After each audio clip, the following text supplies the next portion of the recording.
Do you What's ever wrong? feel like people just have these blinders on, right? I Oh, mean, yeah. there is so much going on. And why is it that so many people don't see it? Because it's easier that way, right? If you see it, then you have to make a decision to either deal with it or ignore it. And then if you ignore it, then you feel guilty for ignoring it. And if you deal with it, it becomes like, oh my gosh, this isn't fun to deal with, right? I mean, it's Right. human nature until Yeah. it really And hits that you. when Yeah. we look at the field of education, because I don't want to separate it to special education necessarily and general education, but I think Right. if you look at education in general and how many students are marginalized and Oh my goodness. not Yeah. excited about school, not enthusiastic about learning because Yeah. of some of their schooling experiences. So Yes. it's important that we recognize the things that we need to change. We also want to celebrate the things that are working well. But Right. I am excited because today we have a guest, Cheryl Poe. She Hi. is from the state of Virginia. And I don't know if I told you, Cheryl, I went to fourth grade in Newport News. Oh, okay. Great. My Yes. dad was stationed at Fort Monroe. Oh, okay. Yeah. But Yes. Cheryl is the founder and the owner of Advocating for Kids. And she also, and I'll pull up your little website here kind of so people can see. So if you want to find out more about Cheryl, this would be her website you can go to. And she's also president of the NAPSI organization, which stands for National Allies of Parents in Special Education. Correct. And one of the things that we want to make sure that we touch on before we leave today is about NAPSI's upcoming conference Yes. in New York Yes. this fall. So we'll also make sure before we end that we'll talk about that too, Cheryl. Let's see. I see we have some live viewers. So welcome in. Dina is here with us. So yeah, say hi and let us Hi, welcome Dina. to the show. And if you are watching the replay, just know that you can still make comments and ask questions because we can circle back and make sure that we respond to those questions. So Cheryl was one of our guests back in July when she had just filed a systemic state complaint. And Cheryl can give us a summary today of what that process was like. And then we're going to go into more of the recent happenings in Virginia with the systemic state complaint. So Cheryl, do you want to first talk about what that process was, what the areas of non-compliance were for your systemic complaint? Sure, I'd love to. Hi, everyone. And I see a familiar face. I see Amy Trails out there. So I wanted to send her a shout out also. But Charlene, thank you so much for inviting me back to kind of bring up a summary of from our initial interview. It's always a pleasure to speak with you on these broadcasts. So thank you. Yes, it's been a long process. I think I'd like to start with the idea that, like you said, we started this in last year in July, as far as getting at least our letter or notice of complaint, where we had already filed the complaint and the Virginia Department of Education agreed it met whatever threshold that they were using for it to be investigated and moved forward on. In September, and October, the VDOE, Virginia Department of Education, actually came to Virginia Beach and did face-to-face parent interviews. They interviewed over 45 parents that all had some very major concerns with the special education services that their children were receiving in Virginia Beach public schools, with the interviews along with site visits going into actual schools to look at records and charts. The VDOE came back with a wonderful letter of finding. Now, from the systemic perspective, the Virginia Department of Education found that the transition services on students' IEPs as a systemic issue across the whole district of Virginia Beach, they were found to be non-compliant.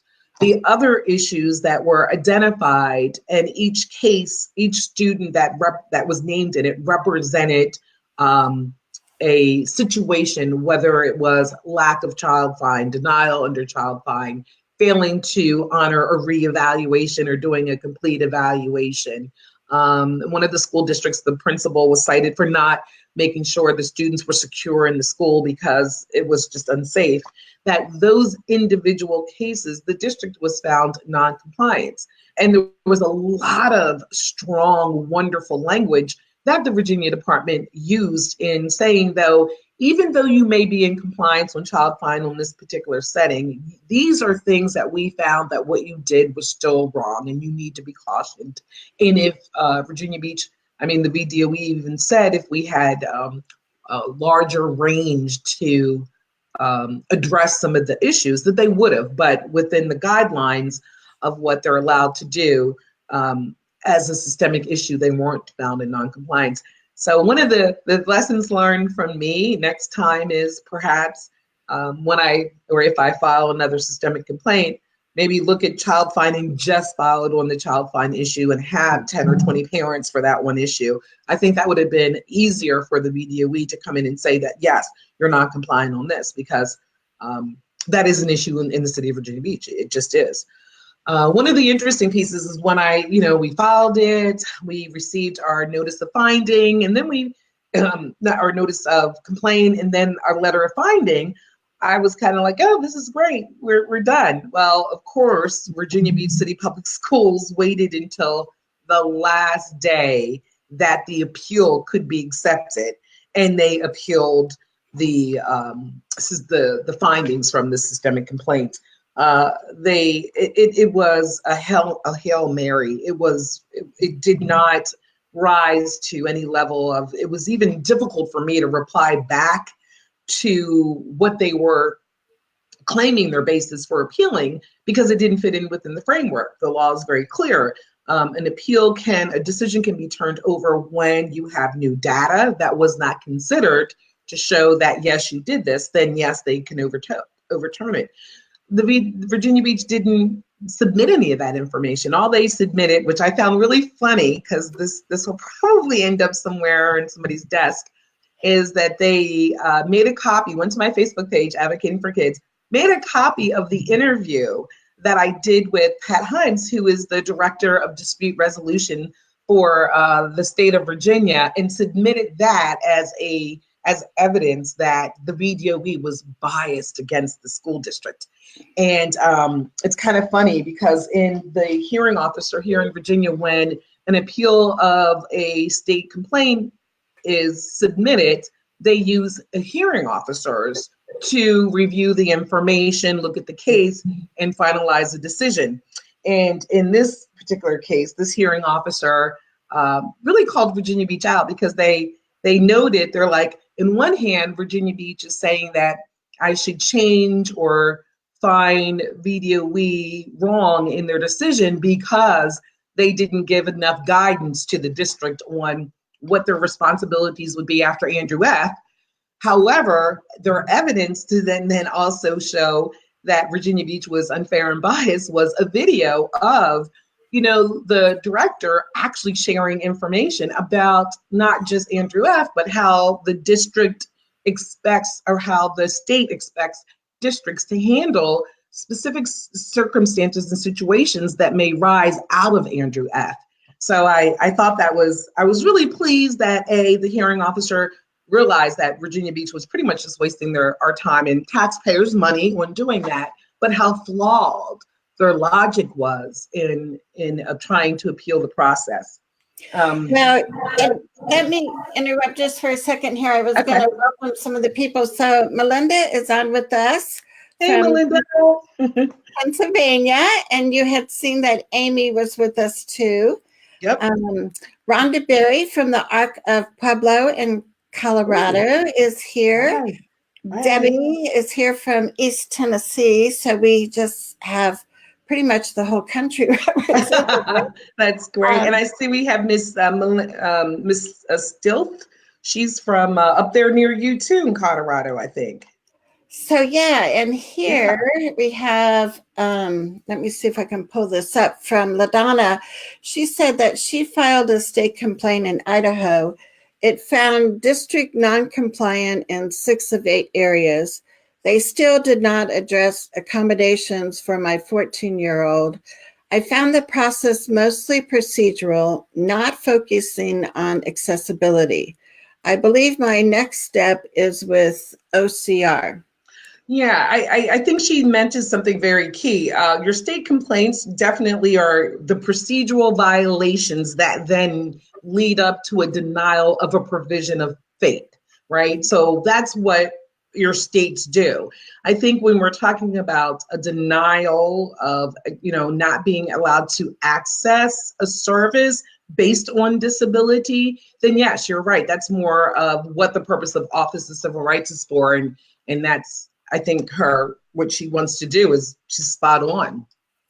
Right. And and I just want to kind of caution parents not to expect a fast decision if you file an Office of Civil Rights complaint. I think it's still important for us to do because we need our regional and federal offices to know about the discrimination that's going on. However, it can be up to 18 months before you hear back from an Office of Civil Rights complaints. So just know that it takes patience. I have a complaint. You're talking about 18 months, but 2 years. It's 2 years. And I just reached out to them maybe 3 months ago, to the investigator, the attorneys. I was like, it's been 2 years. And they are literally saying they're still collecting information. I'm like, there's not that much information to collect. But one of the things too, because of that, though, I instead of following, I did still file other Offices of Civil Rights complaints. But my recommendation to parents is use the early resolution process. I forget what they call it. They have a special name for it. I find that to be helpful and quicker. And they will send an actual attorney from the Office of Civil Rights there to be there with you. And I think that, I'm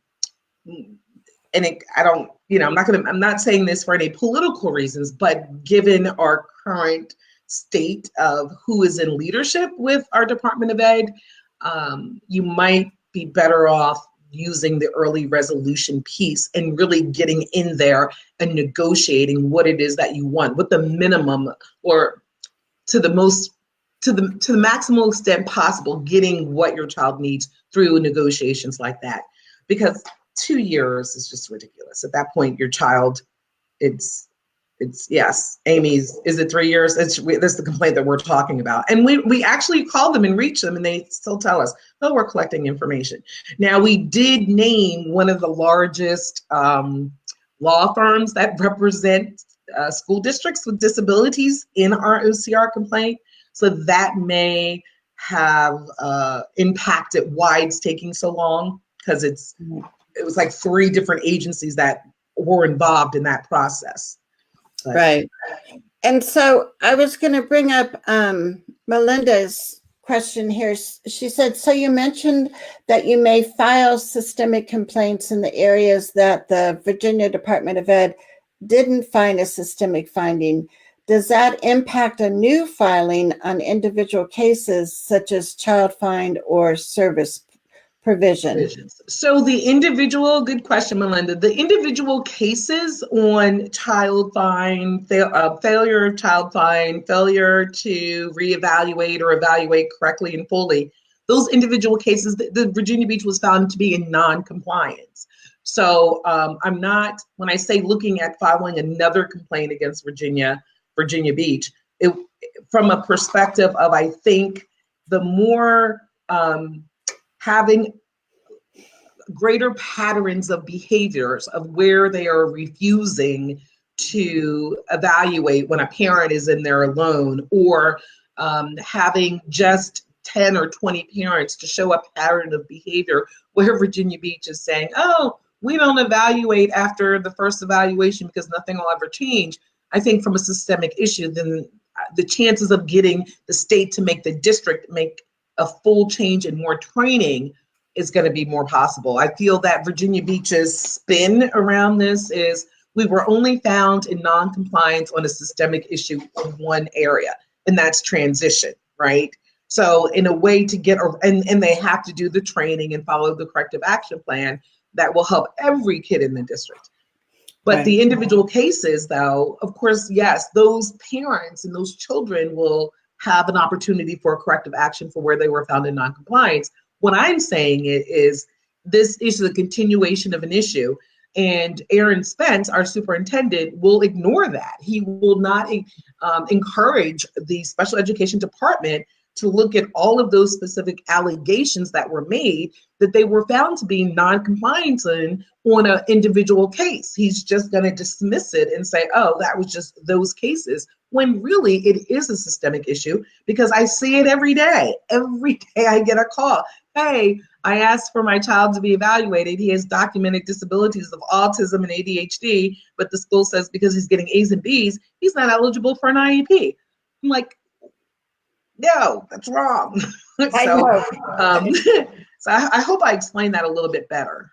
Yes, thank you. And I want to tell people to, if they want to get some resources that I'll put out next Tuesday morning, I'll email like key takeaways and certain clips from the video, and also additional resources about state complaints and systemic complaints. Just type the word resources in the comments, and hopefully my IEP bot is awake and will respond to you. But yeah, so I think it's, like Cheryl said, it can take a while, even with the state complaint process, especially if the district, decides to appeal, or a parent decides to appeal, that is going to, kind of lengthen the process. But so where are you now with it, and what are you looking at maybe for timelines? Well, believe it or not, I'm still waiting. There's an opportunity for Virginia Beach to appeal a part of the systemic complaint. In fact, March 27th, 2019 should be the final date where all of the allegations in the systemic complaint will finally be resolved. Within the systemic complaint, the VDOE decided to split two of the cases because they were just so disturbed. And those aren't my words, those are the VDOE's words that they used in the findings of some actions on two very elementary age kiddos. So they felt that they wanted to give it a little bit more attention and give the school district, along with the parents, to really go through that process and really share and dig down deep into what the allegations were. So I got that letter of finding in February, like February 27th, I think is when I got that. So in that case, again, Virginia Beach was found to be non-compliant on the one issue, but compliant on the other case. So we have, again, a chance that Virginia Beach will appeal. And if they do, of course, they always like to wait till the very last day, which is March 27th. And then if they appeal, I have to wait the next 30 days to wait for another hearing officer to come back and say, yes, the VDOE did the right thing. This case was very disturbing. African-American male student who was in a preschool program, struggling with some behaviors. He was getting some special education services. However, they didn't do a comprehensive evaluation of the kiddo, never did a functional behavioral assessment. Instead, they just wrote in the prior written notice in the IEP, due to student's behavior, instead of allowing him to go to school full day with all of his peers, we're telling the parent he's only allowed to come half day. So, that needs to be an OCR complaint on top of this complaint already, because in fact, there were two African-American children, which kind of leads into some of the other issues that you wanted us to talk about as it relates to racism in special education. In this systemic complaint, I noticed that there were 2 African-American male students, and the way that Virginia Beach chose to deal with both of those little guys, and I'm talking preschool or pre-kindergarten, kindergarten age students, was calling mom to come pick up the kiddo or just not sending the kid to school. And then actually thinking and saying on tape that, oh, we were actually doing the parent a favor by not letting him come to school all day, because in that way we didn't have to suspend him. So, you know, these very disparate people talk about disparities in education overall, but especially special education and discipline when it comes to Black male students. This is a prime example of seeing a pattern of that happen, which is of concern.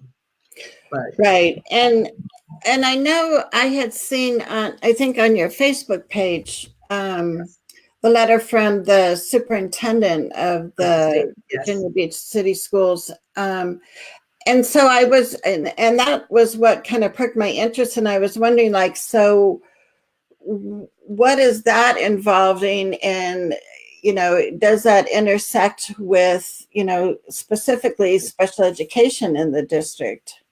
Well, it wasn't by Aaron Spence, our superintendent of Virginia Beach, did not send the memo. It was by James Lane, and he is our superintendent for the state, for the whole state of Virginia. Oh, okay. Yeah. So I know when I get, and I'll just share what I know and what my beliefs that some of that is about.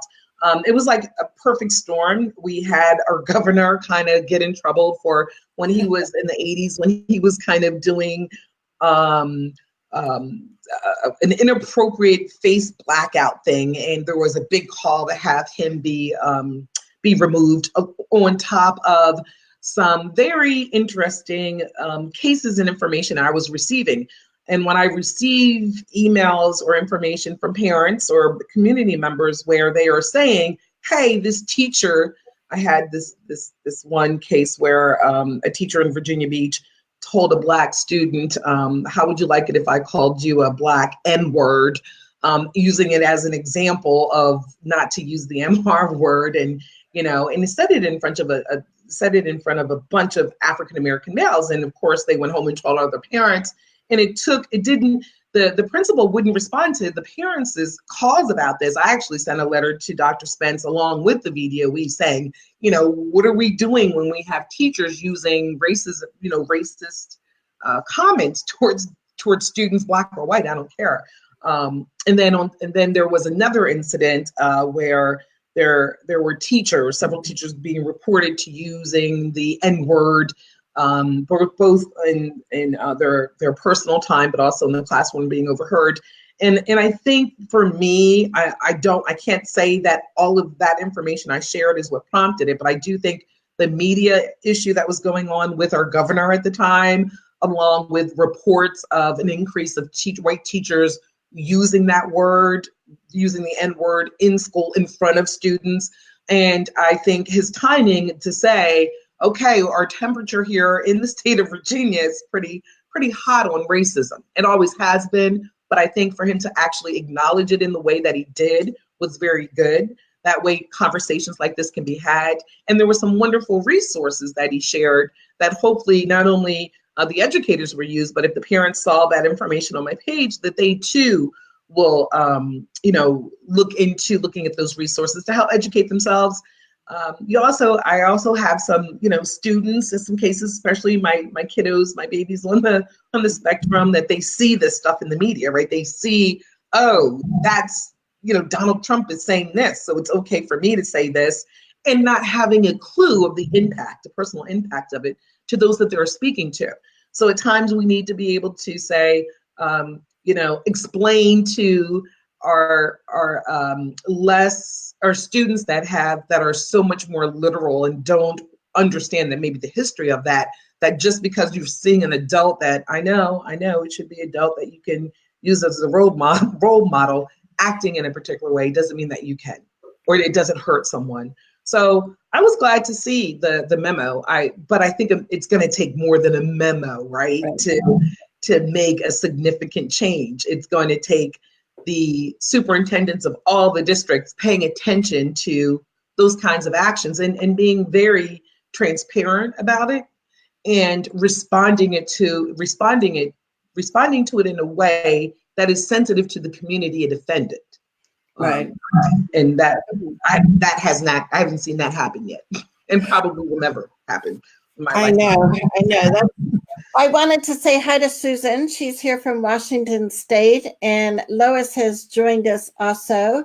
Rhonda has a comment. She says, we run into the same issues with preschool and kindergarten students with disabilities being sent home or encouraged to stay home.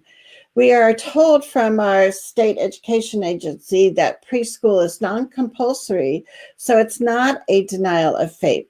Any suggestions on how to file a systemic complaint on this? It is rampant. So if the preschool pre-K student has an IFSP or an IEP that says they are supposed to receive instruction from this time to this time, it is then a denial of FAPE to change that based on something that's not related to the IEP. I would definitely send a clarification letter to the state. I would ask questions like, if a student has an IEP that requires him a certain amount of minutes of instruction in school, and it's on his IEP, even though preschool is not a requirement, isn't the school still responsible for providing FAPE for that student? And if that answer is yes, then you should be able to file. But if not, I would take it up to OCR. I definitely think it would be worth it. And again, yes, it's going to take a while, but I think using that early resolution piece, you can get your needs met quicker. And I would do them like, you can put the same information, but just do separate complaints when you send them to OCR. So it's not just one big massive complaint, but identifying individuals, send them as a packet all on the same day. Then hopefully the same attorney will be assigned to it to review it. And then that way you can kind of lump them together and say, can you consider this systemic, since I'm sending you so many of them.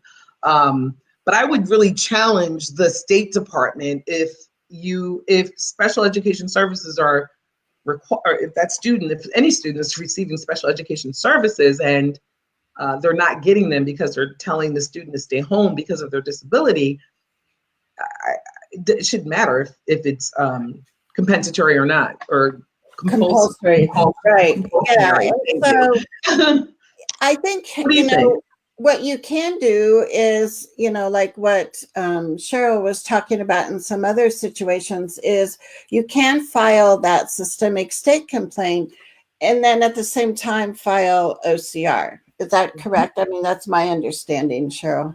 Yeah, well, yeah. In fact, in our systemic complaint, the VDOE actually references OCR. So in some of the pieces that they could not investigate, they literally said, if OCR was involved in this, blah, blah, blah. So I actually did that. I followed the directive from the VDOE on those. And again, it was the African-American male students that they were saying, oh, you go to jail as timeout and all that stuff.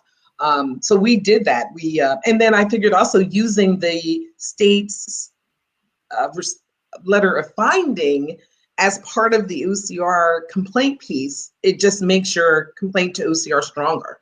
So, right. And even in her case, if they said that in writing, she could file an OCR complaint against their Department of Education, because they're discriminating. Yeah, and Rhonda's in Colorado, and I think you could do, several things, and it's not that much more time consuming because you're going to use the same evidence and the same kind of wording. And you just tweak it for the form that you fill out. But Rhonda, the other thing is, like Cheryl said, if you did a letter of clarification to the, Colorado Department of Ed, got something back in writing that still didn't seem like it was, what should be happening. Right. The other thing that you can do is to write a letter to OSEP, the Office of Special Ed Programs in Washington, D.C., and ask them for clarification. And again, that usually is several months before you'll get a letter of guidance back from OSEP. And so that even though it's not a legal ruling, those letters of guidance I've found really helpful when I'm They're wonderful. in IEP meetings advocating for Yeah. kids, you know. Oh, they're So, absolutely wonderful. you know, that's the You could thing. use those in due process. You could use those, send your letter like she recommended, get it back, and then send it back to the state as part of your complaint. Oh, yeah, that's a wonderful idea. I've Yes. not done that yet. That's one thing I haven't tried yet. Maybe I need to. You've inspired me, Charmaine. Well, it's like, you know, trying to use other things besides IDEA. And, you know, you just kind of approach it from different angles because there are, you know, the discrimination is an angle you have to use Office of Civil Rights for, Right. you know, the denial of FAPE, you have to use IDEA, but you can combine, or the other tip I have for you, as long as we're talking about tips, is Medicaid. There have been times when Medicaid funds in a district are misused. And that is another way that you can call attention to some systemic problems in a district. So I probably have had 3 or 4 parents in the last 5 years find Medicaid fraud in their school district. Wow. And so that is a really serious violation, and It is. have to pay money back. And so anyway, you just, you know, and it's not to, you know, be so aggressive and so negative, but it's to shine a light on all the different areas in that district, in that state, that need to change. And on the same hand, I want you to also encourage those positive teachers that your kids have, because we don't want to throw teachers under the bus when they're out there advocating for our kids too. But when we see things that are not right, it's kind of like at the airport, right? See something, say something. Say something. Yeah.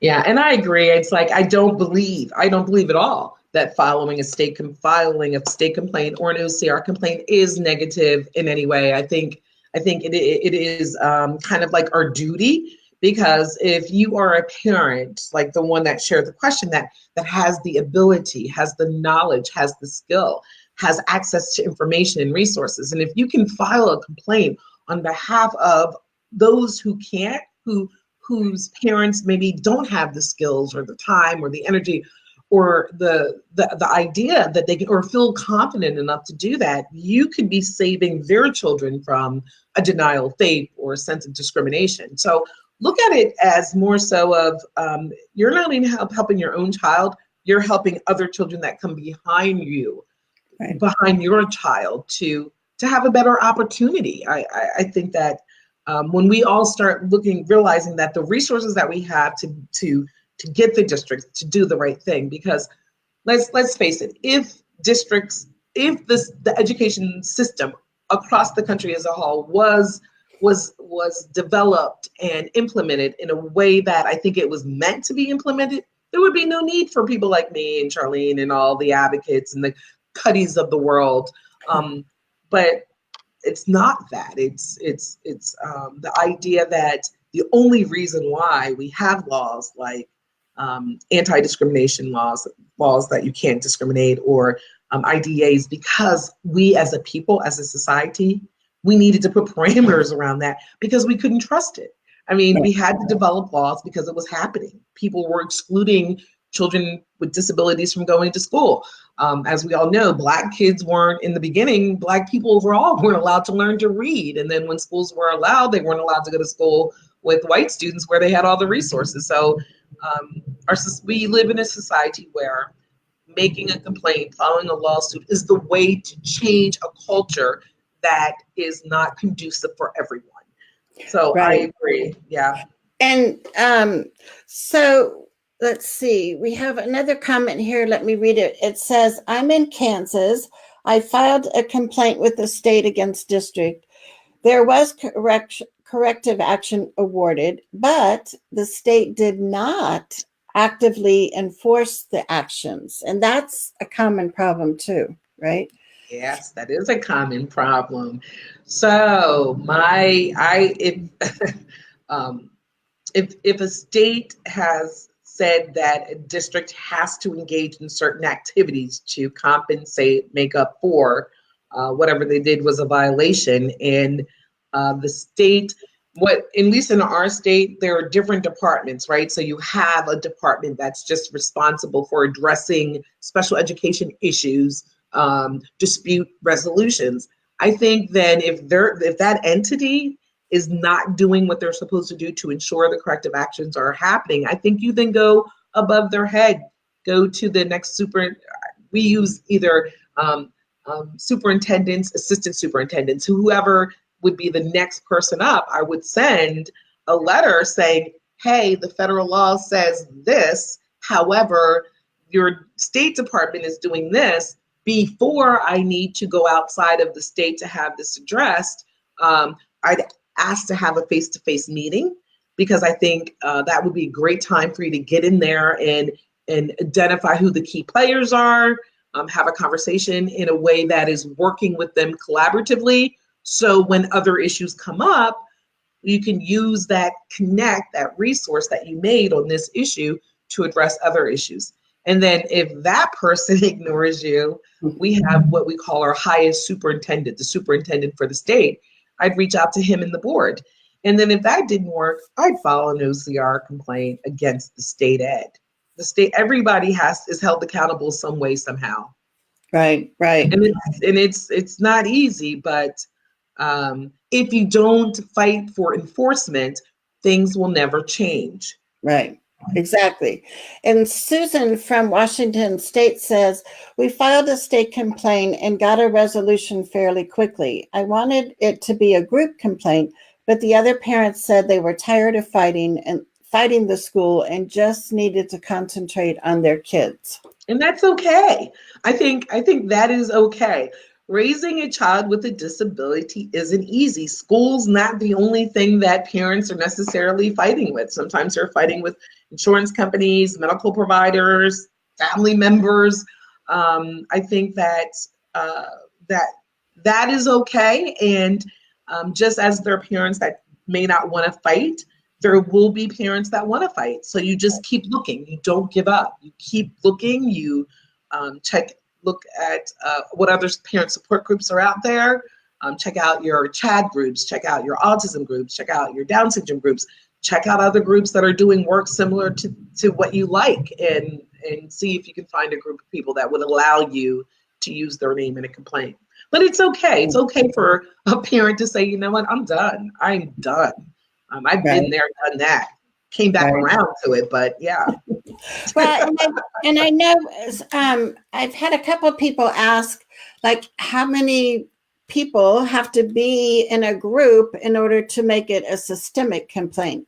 So I don't know if that's like state determined, or, if there's, because I don't know of any federal kind of regulation of how many people have to be named in the complaint in order to be systemic. So that's a very good question. I always was under the impression, which I think may have been the wrong impression, but I kind of use this as my guide. I say 3 or more parents, and 3 or more on particular issues. However, the VDOE for us in this state, so I don't know if it's true for all states, kind of look at patterns of behavior. So if you have multiple patterns of behaviors, then that could be a state complaint, and that could be, in elementary school, all the preschool kids that are African-American are being asked to be sent home early. That's a pattern of behavior.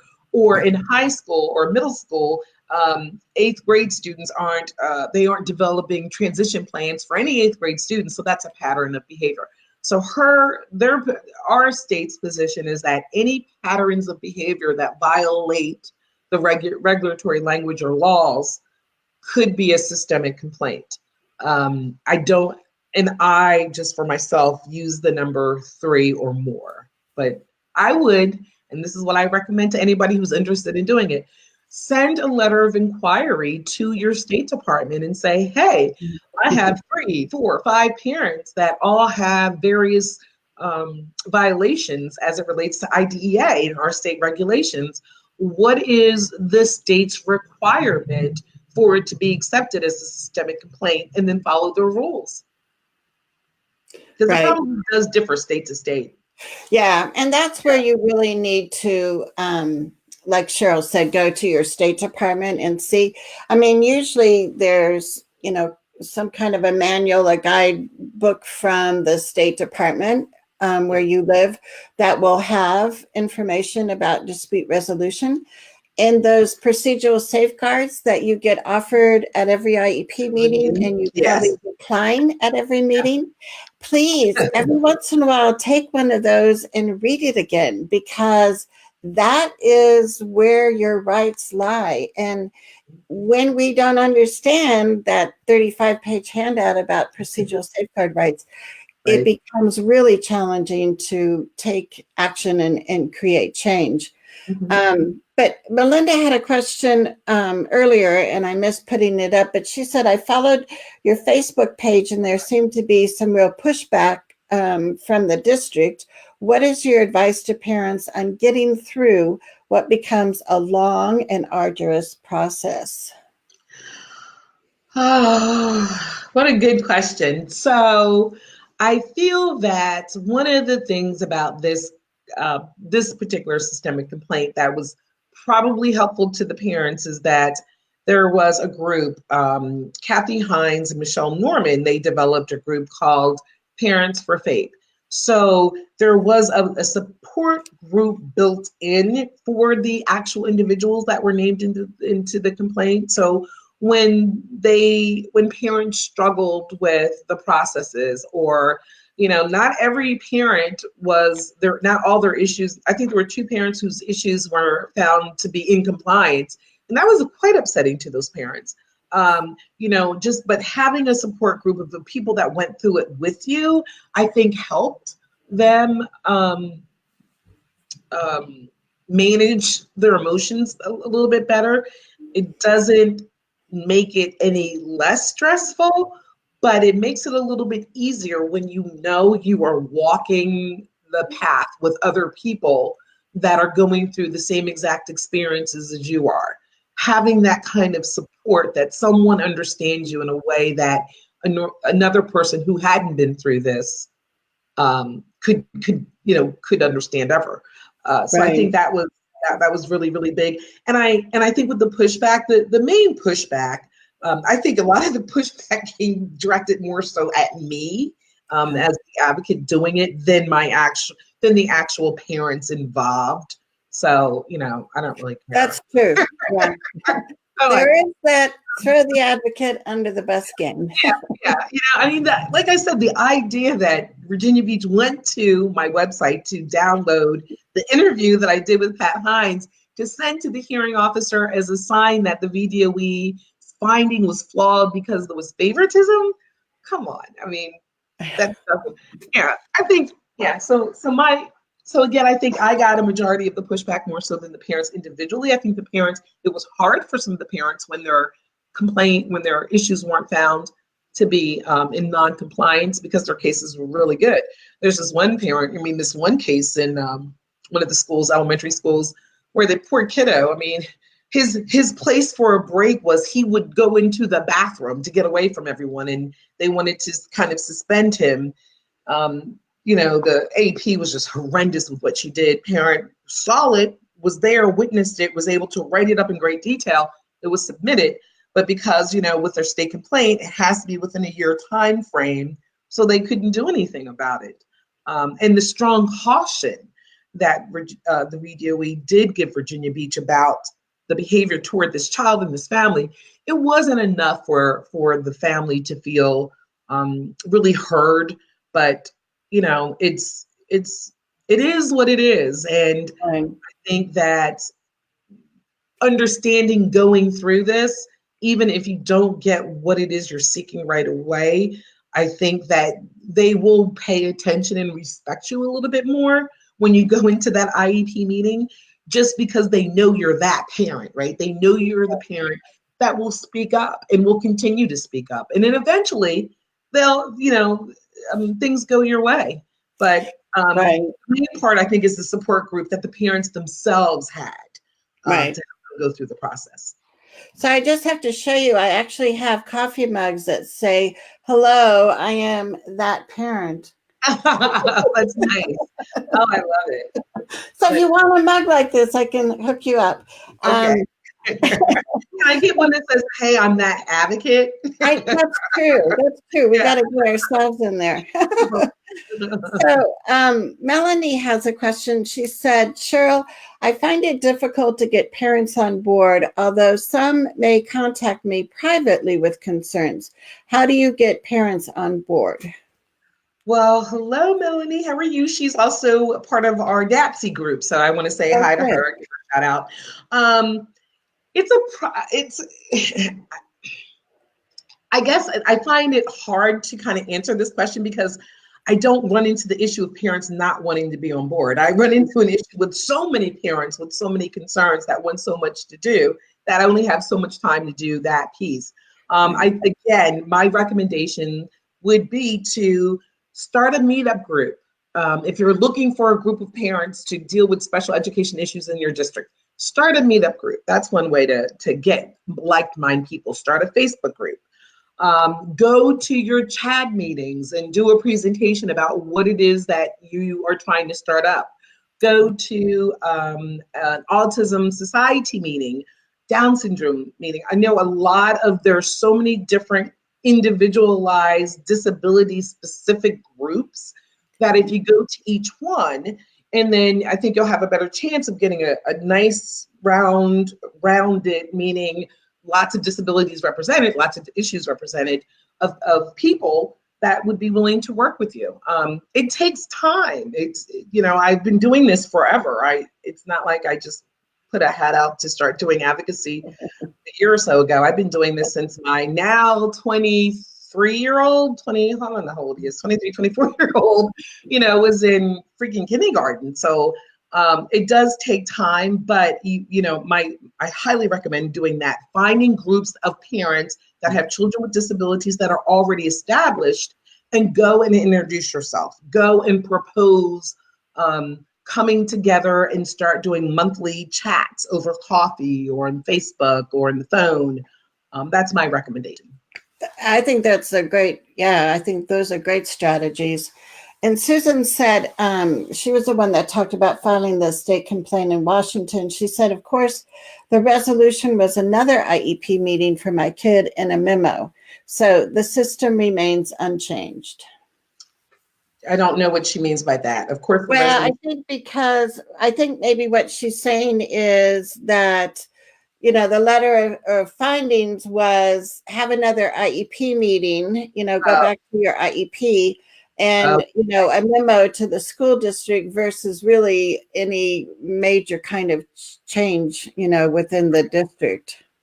Well, and I have to say, we had like a page and a half of corrective actions when we submitted our systemic complaint that we wanted to happen. And the VDOE did not take them. What had happened, part of it was a discussion before the systemic complaint of ideas. There were a group of parents that were concerned. So there were ideas that we thought of and discussed with the VDO before we even filed the complaint. But when we filed the complaint, they continued to be in there. And training is our big piece. That was our big thing, is training on specific issues. And I think that people will say, oh, that's not that big of a deal, but really it is, because if the districts are getting trained on how to do it correctly, you ask for access of the training material, you go into the IEP meetings, they're not doing what they've been trained to do. You pull that out and you say, wait a minute, you all were trained on this piece and you're not doing it. And it just gives you more credibility in the meeting to get done what needs to get done. However, a lot of ours too, where kids are owed compensatory services, meaning that they have to make up for instruction that was lost, we have to go back to the IEP meetings. And the IEP meeting, along with the parent, the advocate or attorney in some cases, discuss the amount of compensatory services that's required. So I don't know if you're saying that your memos just say go back to the team to discuss it, or is it the memo saying go back to the IEP team and discuss the amount of compensatory services that are required or the kind of training that may be required?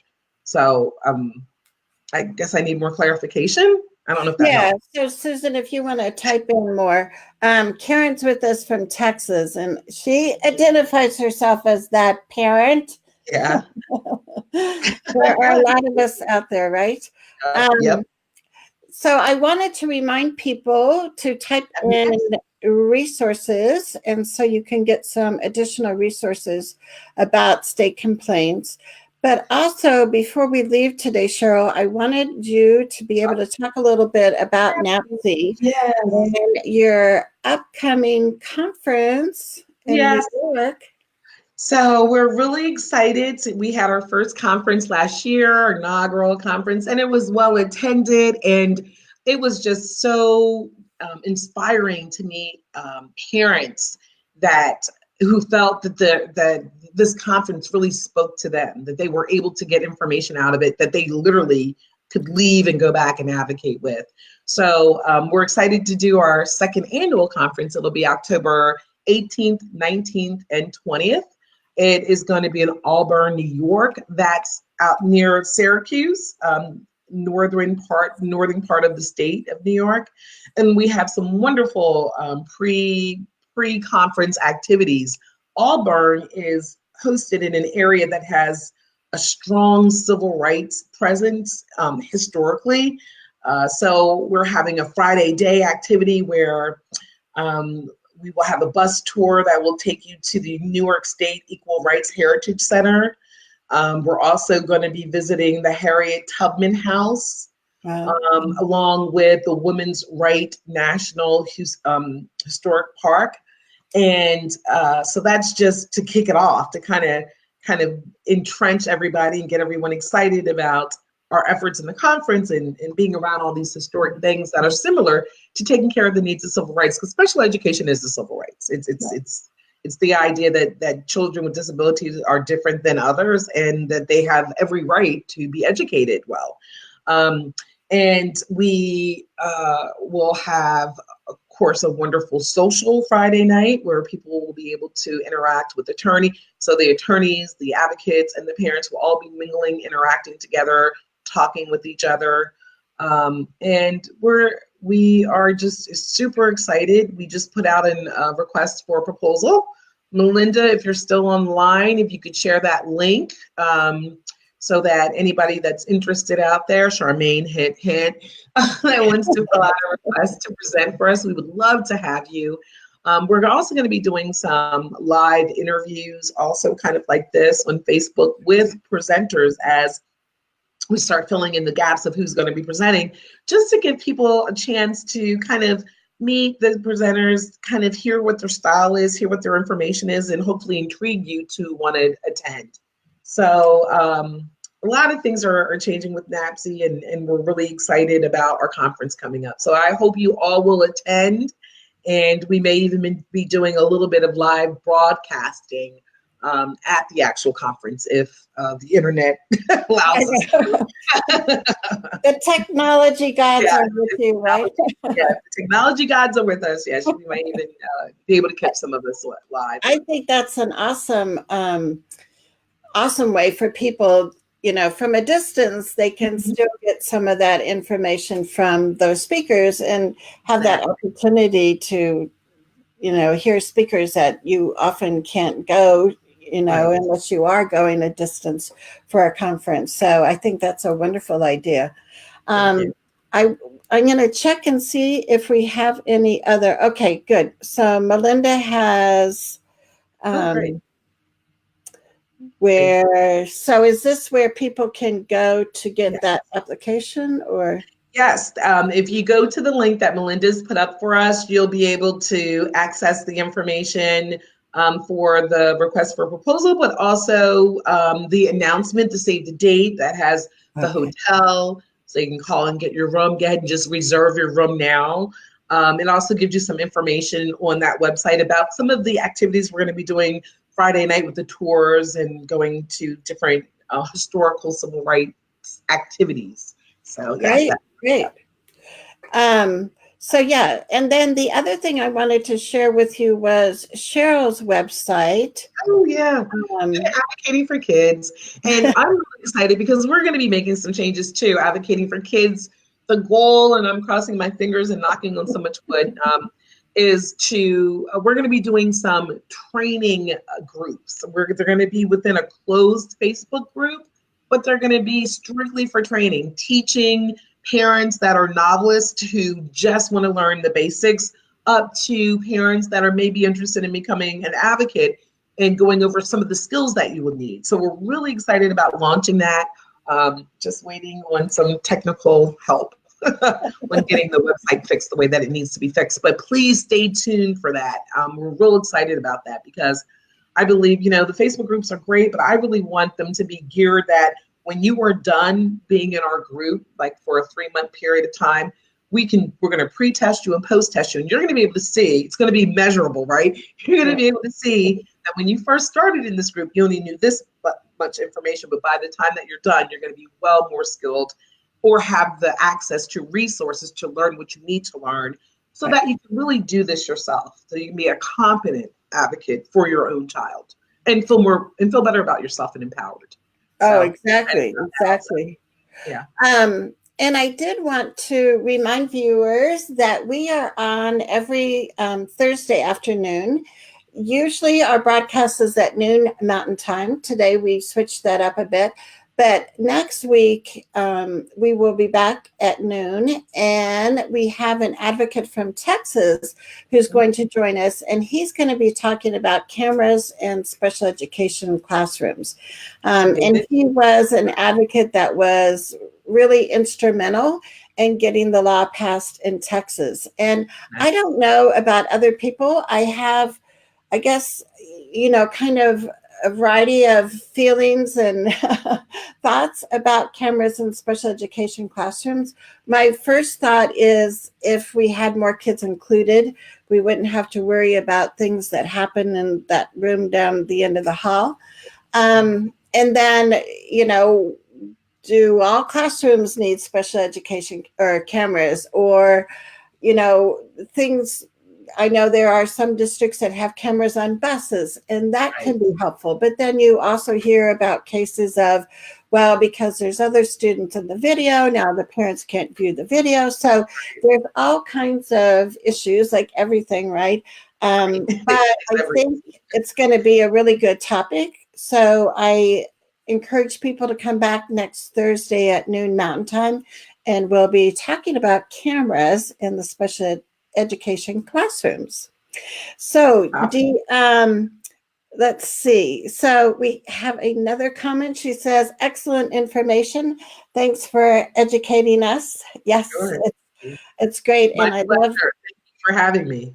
I love being able to have guests on because together we're better, right? And we can all share ideas and experiences, and we help more kids when we do that. So I really appreciate you, Cheryl, coming on. Do you have any other last words of wisdom that you'd like to share with us?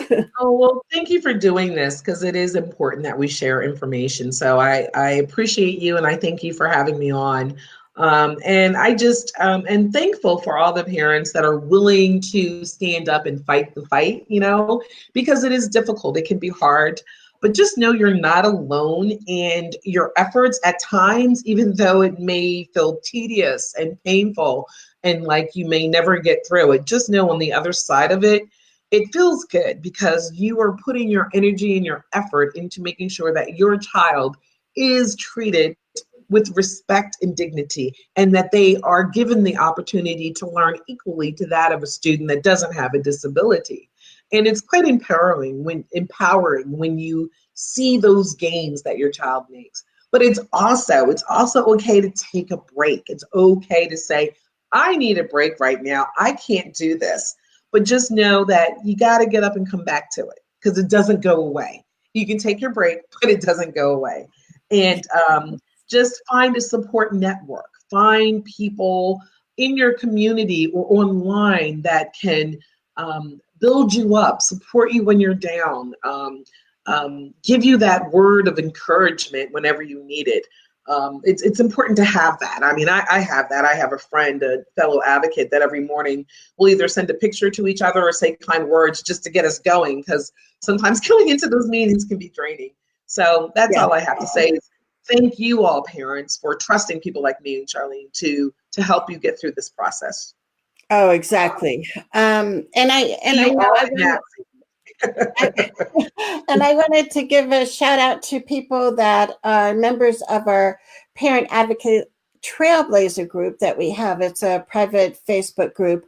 And they are doing the same thing as parents around the country as far as blazing those trails, but knowing that we need new parents coming right afterwards, because that trail gets overgrown really quickly.